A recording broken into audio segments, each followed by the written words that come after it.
දැන් මම මේ මාල්දිවයිනේ එයාපෝට් එකේ මොහොතයිනටලා මේ ඉන්නේ. දැන් අපේ බෝට්ටුව එනකම්. මෙතෙන් ආවට පස්සේ හිතනවා ඇත්තට ඉතින් මොන මගුලක්ද අපි මේ රටවල කරන්නේ. අපි ඇත්තටම පිටරට ඇවිල්ලා තියෙන්නේ කණ්ඩ බොණ්ඩ හොයාගන්නද නැත්නම් ඉන් එහා දෙයක් හොයාගන්නද? දැන් ඒ ගියේ හොයාගන්න ගිය දේවල් දැන් ලැබිලාද තියෙන්නේ? ඇත්තටම ඉතින් ලංකාවේ ජීවත් වෙන එක හරිම අමාරුයි සල්ලි නැතුව. ඒ කියන්නේ අපිට කඩේකට ගිහලවත් ගන්න දෙයක් නැහැ. ගන්න බඩුවක් අපි ගොඩක් කල්පනා කරලා බලලා ගන්න ඕන, මිල බලලා ගන්න ඕන. මං කියන්නේ රටේ ඉද්දි මිල බලන්න නැතුව ගන්නවා කියන එක නෙමෙයි. අගින්කම් ගොඩක් නිසා ඉතින් හරි අමාරුයි. ඒත් දැන් පිටරට ආවම මේ වේගෙන් අපිට කෙස් ගස් ටික ඉදෙනවා දැනෙනවා. ඉදෙනවා පේනවා ඇත්තටම. මේ වතුරේ තියෙන ක්ලෝරින් අර මේ දාලානේ සුද්ධ කරපු වතුරනේ මොහොදු වතුරනේ සුද්ධ කරලා තියෙන්නේ. ඉතින් අපි දවසින් දවසේ වේගෙන් වයසට යනවා ලංකාවේ ඉන්නවට වැඩිය. පැය 10ක් 12ක් හැමදාම වැඩ කරනවා. සතියේ දවසක් නිවාඩු හම්බ වෙනවා. මොකක්ද ඇත්තටම ඇති වැඩි. දැන් අද ස්පා එකකට ගියා තායිය ස්පා එකකට. ඒකි මැරෙන්න හදනවා මේ ඒකිට තනි ඇඟි අතුල්ලන කෝස් එකලු කරන්න ඕනේ බොඩි ටු බොඩි කියන එක. ඒක තනි ඇඟි අතුල්ලා බට්ට ඇඟි අතුල්ලා කරද්දි ඒකට රුපියල් 1200ක් ගන්නවා. රුපියල් 1200ක් කියලා කියන්නේ නිකන් ලංකා සල්ලියෙන් 25000ක් වගේ ඒ ආසන්නව ගානක්. මං කිව්වා එච්චර ඒවා කරන්න ඕනේ නැහැ කියලා. ඊට පස්සේ බෝලේ අල්ලන එකයි අතේ ගස්සන එකයි තිබ්බා. ඒක තිබ්බේ 700ට. ඉතින් මං ඉතින් අර මේකකින් වදේ නිසා මං කිව්වා කරන්න කියලා. ඇත්තටම ඌමනාවකට කරගත්තා නෙමෙයි.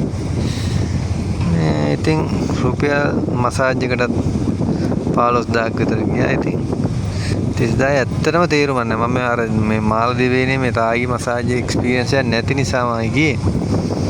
ඇත්තටම තේරුම් ගන්න නැති වැඩක්. අර අපි අර තියෙන ස්ට්‍රෙස් එක රිලීස් වෙන්න පොඩ්ඩක් පොඩි වෙනසකට එහෙම දෙයකට ඉතින් මාළේට ඇවිල්ලා ඉතින් ගොඩ දෙනෙක් ඕක තමයි කරන්නේ. දැන් මගේ ෆස්ට් ටයිම් මං ආවම අවුරුදු දැන් 5ක් 6ක් විතර මාළේනේ. පළවෙනිව තමයි එහෙම දෙයකට ආව. කොහොම හරි ඉතින් මේ රට ජීවිතේ නම් හරි දුක්බර ජීවිතයක්. අපිට කාත් කවුරුත් නැතුව අපි දුක් විඳිනවා. දැනට ගිය සතියේට අපි මාසයකට කලින් අසනීප වුණා. ගිය සතියේ තමයි අන්තිම වේත් ටිකේම ගත්තේ. වෛරස් එකක් හැදිලා අන්ත අසරණයි. කවුරුත් නැහැ උදව්වට. කාමරේ ඉන්න කෙනෙක් වුණත් මම උණ ගහලා වෙවුල හිටියත් එයා කරන්නේ තව ටිකක් AC එක වැඩියෙන් දාන එක. මට උණ ඩබල් දෙනවා එතකොට.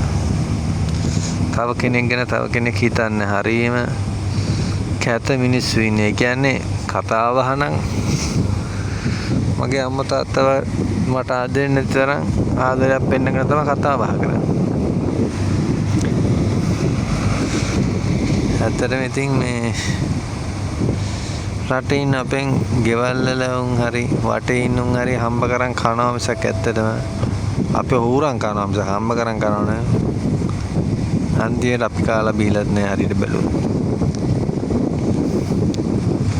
මොන හුත්ත ජීවිතයක්ද කියලා හිතනවා මේ ඔයා මේකෙන් නැගලා කවද්ද යන්නේ කියලා හිතෙනවා. ගිහිල්ලා මාස දෙක ඉද්දි හිතනවා දැන් මොනවද කන්නේ කියලා. ආයෙත් ඉතින් රටේ එන්න විදියක් හිතනවා ආයෙ. ලංකාවේ හොඳ කෙල්ල වෙනවා රට.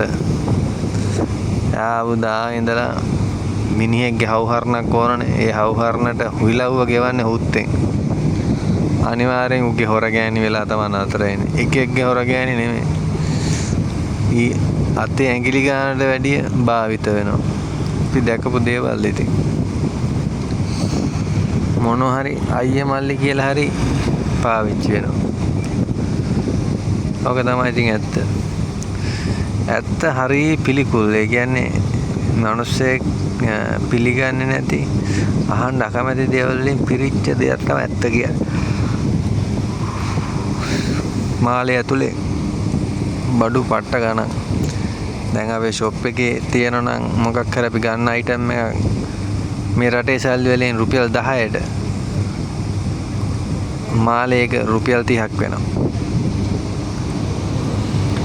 එක්ක 20ක් 30ක් අතර වෙනවා. ගොඩක් දෙගුණයකට වැඩි. ඉතින් මම සමහර ඒවා ගත්තේ නෑ. මං ආපු ෂොප් එකෙන්ම ගන්න හිතාගත්තා. ගිහිල්ලා කොහමද ෂොප් එකෙන් බඩු ටික ගෙන්න ගන්න. ඔක්කොටම වැඩි ලාභයි ලංකාවේ. මම ඉතින් රට එන්නේ ඉන්න අයට කියන්නේ එන්නේ ඉතින් ආර්ථික ප්‍රශ්න වලින් ගොඩ යන්න හිතාගෙන එන්න. හැබැයි අපේ ආසාවන් කවදාවත් ඉවර වෙන්නේ නැහනේ. ඒ වගේම ගොඩ යාමත් කවදාවත් වෙන්නේ නැහැ. මොකද අපිට ලිමිට් එකක් තියාගෙන හිටියොත් විතරක් ගොඩ යන්න පුළුවන්. මෙච්චරයි මං හොයාගන්න ඊට පස්සේ මං ගියා කියලා හිතාගෙන આવත් පුළුවන්. නැත්තම් හැමදාම ටික දුරක් දෙයක්දී අනිත් මාසේ පඩිය අතට එනවා. මේ මාසෙදී අනිත් මාසේ පඩිය එනවා. ඕම ඉඳි අවුරුද්දක්ම යනවා. ඊට පස්සේ බෝනස් එක ගන්න කියලා ඉන්නවා. බෝනස් එක නම් මාස 2-3ක් ඉද්දි ඊළඟ අවුරුද්ද බෝනස් එක අරන් යනවා කියලා ඉන්නවා. ඕක නතර වෙන්නේ නැහැ ඉතින්. ඕක කොහේ යනවා. අපි වයසටත් යනවා. අනේ මන්ද ඒකට උත්තරයකුත් නැහැ ඉතින්.